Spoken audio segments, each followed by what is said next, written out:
more so, in early 2000s when I was an engineer. I said, wow, there's got to be a better way to do spine surgery, right?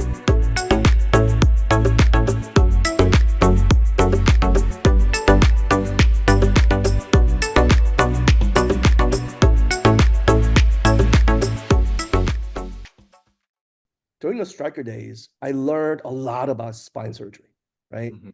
And spine surgery is one of the most, so it's the most common surgery, one of the most common surgeries in the US. I mean, everybody gets old and everybody gets back surgery. But unlike other common surgeries, spine surgery, especially in the US, and there's a lot of reasons why, is very invasive, meaning it's very damaging and it's painful for patients. So, oftentimes it's like 70, 80-year-old 할머니, 할아버지's, right? And they come with a lot of pain. And to get to that area where it's causing pain, because spine surgery is very simple. Something is pushing on the nerve, pushing Mhm. on spinal cord. That causes a lot of pain. So you got to get there and boom, take that out, right? But getting there is very difficult. So they cut through a lot of muscle, they go through a lot of nerve. In that process, people can get, paralyzed, people can get infection, you make this, incisions this big to get in there so you can see to go and get that little thing that that you need to get. So the industry term is very invasive, very invasive, very morbid, very painful surgery. So after you get surgeries like that, you have to, spend 2 to 3, 4 weeks, sometimes months with braces, recovering. So it's a very big surgery, right? Very, very big surgery. More so, in early 2000s when I was an engineer, I said, wow, there's got to be a better way to do spine surgery, right? This is what biportal looks like. And we Mhm. trademarked it dual portal. So it's essentially a two incision.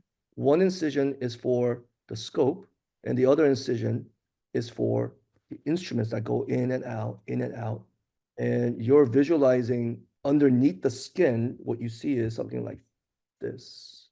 What the surgeons see is something like this. You have the scope down below, and you have the instrument down below. So you're like two chopsticks coming like this, and you're looking Yes. at the instrument Mhm. with camera on the screen, and you're working on your thing, right? So that's what it So looks that like. When the first generation that came to America, right? Maybe, of course, like there was like back in the days, but the big wave was when my parents. Now I'm 50 this year, right? But it's my parents' generation that was the first wave of immigrants in Mhm. came to America, right? They were all just, grocery workers and liquor, just very, very hard working, right? So what do Mhm. they tell their kids? Become lawyer, doctor, or engineer, doctor, doctor, doctor. So now, people my age, lot of doctors in the US, lot of Korean American doctors in the US. Spine is field, because you know about this, right? In medicine, there's multiple different specialty. Mhm. Spine is one of the toughest and hardest discipline to get into. Spine surgeons makes the most money compared to any other surgeons in the industry. So of course Koreans we're very, very hardworking, right? So there are a lot of Korean American spine surgeons in the US. The market for a company like us, all of the implant market, J&J, Medtronic, Stryker, the top three, okay? And there's other. The total market for spine surgical implants in the US alone is close to $14 billion. That's the market size. It's about 4,000 spine surgeons in the US. So of the 4,000, the top 20%, so 800 people, 800 surgeons represent 80% of the total revenue.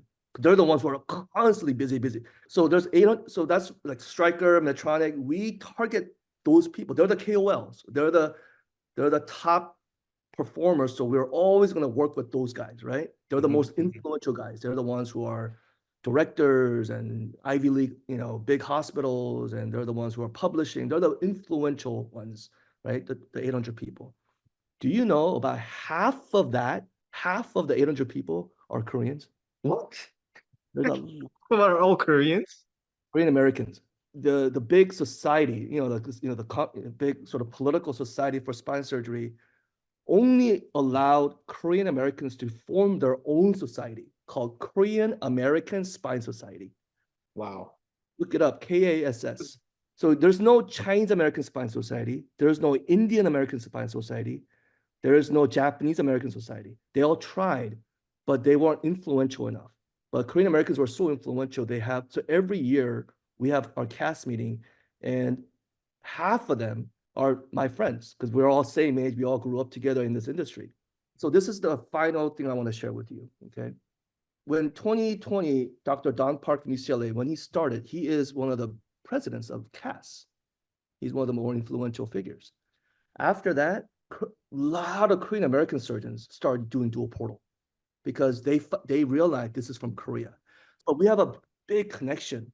So there's a sort of a 순진한 mindset when it comes to a lot of immigrants like us. So as soon as all these Korean Americans found out that this came from Korea and this is a Korean technique, half of the cast members all flocked and helped me out.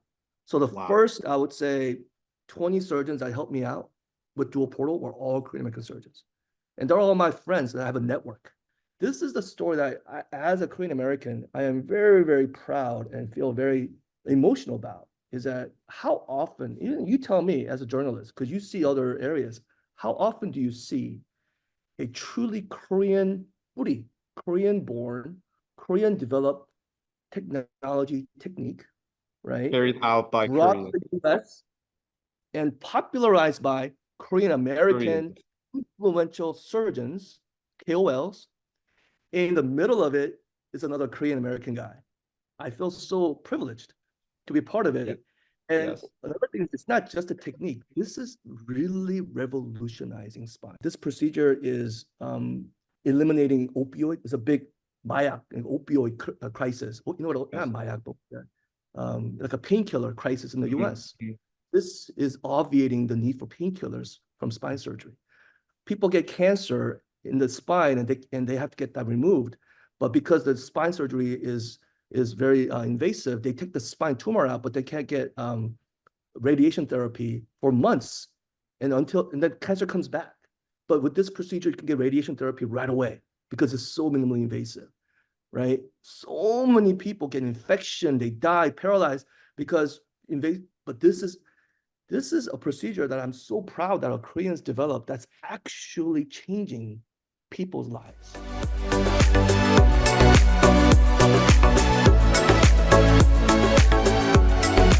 Do typically with even the highest powered microscope through the scar tissue safely without hopefully injuring the dura.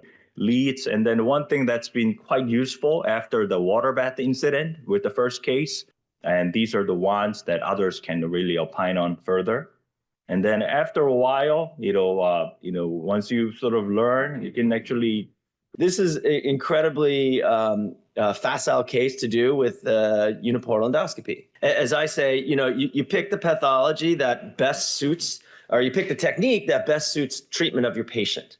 Once I was talking to Dr. Kim, he's not here, and I'm going to go into more detail later just so you can wand or your burr, your drill, although I haven't seen any cases go to litigation. The follow-up with this is that the patient woke up and his radicular pain was gone. And then you can see the lower pedicles. I drilled out lower pedicles, endoscopic spine surgery. Taiwan, China, Japan, Swiss, Spain. You can do it with this. The visualization is the same. You can take out tumors, intradural tumors. You can do posterior cervical. I always used to complain to my reps, I'm like, this cage is too big. I can't put it in. It's like, it's going to injure the nerve roots. How dare you bring this into my OR? And then I see them putting in these like huge cages. I'm like, okay, maybe I shouldn't be complaining so much anymore. And so it really did open my mind in terms of what you can do. Hopefully this is what this symposium will do, is open your mind of like, this is the power of this technique.